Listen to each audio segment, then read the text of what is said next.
باید به خود بیاید. تاجیک باید خود بفهمد که تاجیک کیست. تاجیک از نسل سلمان فارس است. تاجیک از نسل امام اعظم است. تاجیک از نسل امام بخاری است. تاجیک از نسل ابو مسلم خراسانی است. تاجیک از نسل ابو علی سینای بلخی است. تاجیک از او جمله مردمی است که در جهان بشریت قومی است که با علم و دانش و با فرهنگ است.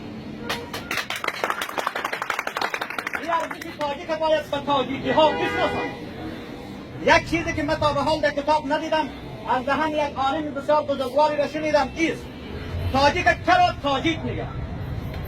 تاجیک چرا تاجیک گفته می شود؟ به خاطر از این میگه که خطی که حضرت رسول اکرم صلی الله علیه و سلم از عربستان در خراسان روان میکنه، در او زمان کسی که پادشاه خراسان است از نسل تاجیک، همین خطه، همون خطی که حضرت رسول اکرم روان میکنه او را که از تاج جور میکنه و بر سر خود میماند.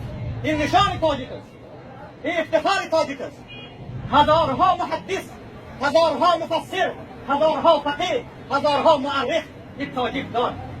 باید به تاجیک بشناسانید که تاجیک کی بوده و چگونه بوده. تاجیک تا قومی بی سر و پا و گمنام نبوده. تاجیک امروز هیچ قومی، هیچ ملتی نمیتواند به همراه تاجیک سیاری بکنه. حتی عرب که قرآن به لسان عربی نازل شده، مردم عرب هم نمیتواند و ما را به افتخار حتی به چیلنج میگن.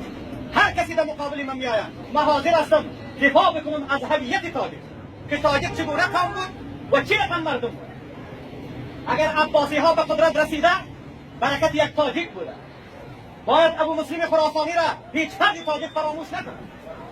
اگر امروز از آثار حضرت رسول اکرم صحبت میشه، او را یک تاجیک کرده. امام بخاری تاجیک است، بر دزبه نامی جدش است و نام زاری و کشکار. اگر امروز فقه حضرت رسول اکرم، سیرت حضرت رسول اکرم در جهان پخش شده، او را یک تاجیک کرده.